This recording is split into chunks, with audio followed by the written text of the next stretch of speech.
Birazdan o konuya geçeceğiz. Bakü'de bizi Fatih Avanos bekliyor. Bakü'de geçtiğimiz hafta enerji haftasıydı. Evet. Siz de özellikle altını çizdiniz yeşil enerji konusunu. Cumhurbaşkanı Erdoğan da bu hafta dolayısıyla düzenlenen toplantıya bir video mesajla katıldı. Orada da aslında dedi ki bölgemizdeki gelişmeler Azerbaycan'la birlikte enerjide attığımız adımların ne kadar isabetli olduğunu bir kez daha gösterdi.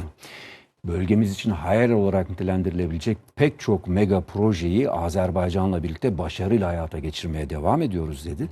Bir projeye dikkati çekti. Türkiye, Azerbaycan, Gürcistan, Bulgaristan arasında yeşil elektrik iletimi ve ticareti projesinin hayata geçirilmesiyle birlikte tüm bölgemizin enerji güvenliğine katkı sunmayı temenni ediyoruz dedi. Tüm bunları niye söylüyor Cumhurbaşkanı Erdoğan? Küresel iklim eyleminde öncü ve örnek ülkelerden biri olma kararlılığımız devam ediyor. Antalya'da ev sahipliği yapacağımız COP31 zirvesiyle de bunu pekiştireceğiz diyor. Verilen mesajlar önemli. Şimdi Bakü'ye gidelim. Enerji haftasında neler konuşuldu Bakü'de? Tabii bunların hepsi iklim değişikliği ve küresel ısınmayla doğrudan ilintili. Evet. Fatih Avanos konuyla değerlendirecek.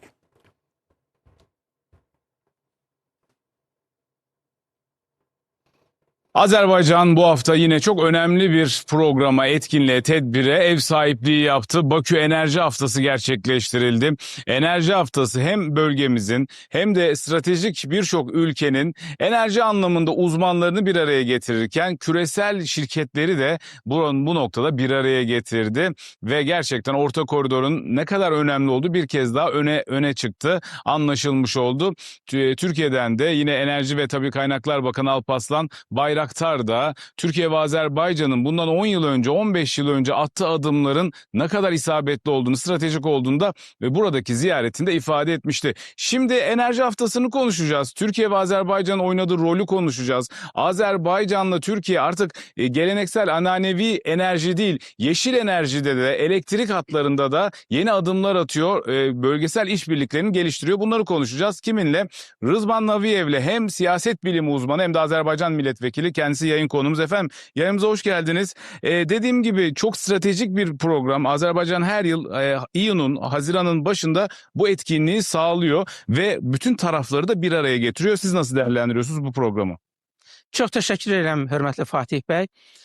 Azərbaycan enerji həftəsini 1995-ci ildən başlayaraq keçirir. Bakı enerji həftəsinə qardaş Türkiyənin prezidenti Erdoğan təbrik məktubu ünvanladı və orada bizim əməkdaşlığımızı dəyərləndirdi. Enerji sahəsində olan strateji əməkdaşlığı və yaşıl enerji sahəsində əməkdaşlığın perspektivləri vurğulandı. Yəni bizim 31 il öncə başladığımız bu yol davam eləyir və 2050-ci ildə qardaş Türkiyə sıfır emissiyanı hədəfləyib. Deməli, bu yolda da Azərbaycanla əməkdaşlıq çox önəmlidir. Və vurğulamaq istədiyim başqa bir məsələ Azərbaycan-Türkiyə enerji sahəsində əməkdaşlığında olan mərhələlər və sahələrdir. Biz qardaş Türkiyələrlə Azərbaycan neftinin və qazının istehsalında əməkdaşlıq edirik. Bu produksiyon bir sahədir. Eyni zamanda ixrac marşrutlarında əməkdaşlığımız var. Azərbaycan-Türkiyə tandemi Avropanın 16 dövlətinin və ümumilikdə daha doğrusu dünyanın 16 dövlətinin enerji ilə, qazla təchizatında rol oynayır və bu dövlətlərin 12-si Avropa dövlətləridir. Onu isə Avropa İttifaqına üzv olan dövlətlərdir. Bir faktı deyim.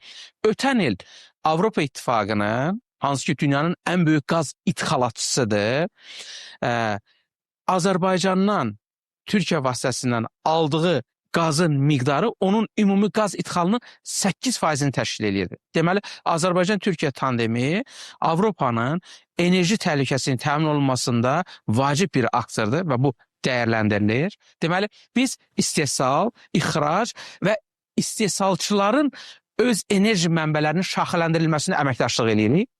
Bu yalnız neft və qazla məhdudlaşmır.